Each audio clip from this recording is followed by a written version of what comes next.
آنکھوں سے کرا۔ بہرحال میرے محترم دوستو، یہ عظیم مہینہ ہے۔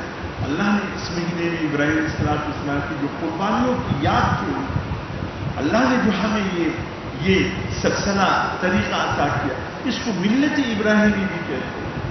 حضور صلی اللہ علیہ وسلم کو جو دین ملا، طریقہ ملا، یہی ملت ابراہیمی ہے۔ عیسائی بھی سیکھ رہے ہیں، ہم ملت ابراہیمی پہ ہیں۔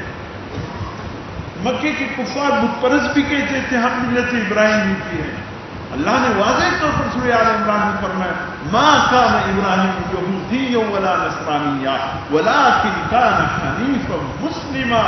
ابراہیم علیہ السلام نہ یہودی تھے نہ عیسائی تھے نہ مشرک تھے، ابراہیم علیہ السلام صحیح معنوں میں مسلمان تھے۔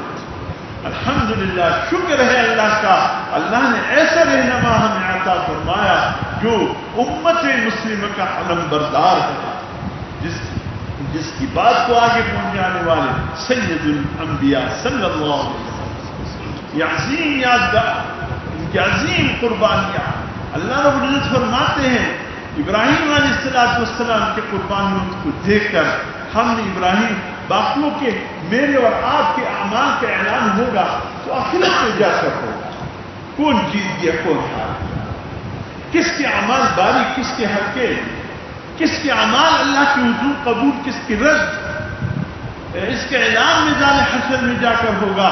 لیکن ابراہیم اللہ کا وہ بندہ ہے، اللہ نے اعلان فرما دیا دنیا میں وہ ابراہیم الذی وفا، ابراہیم وہ ہے جو اپنے رب کا وفادار تھا، اس کی کامیابی کا اعلان دنیا میں کر دیا۔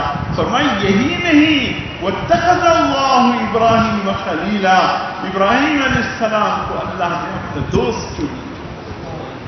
یہ ایام اس کی یادگار ہے، اور انشاءاللہ پھر تفصیل کچھ قربانی کی مسائل زندگی رہی تو آنے والے دن اللہ عمل کی توفیق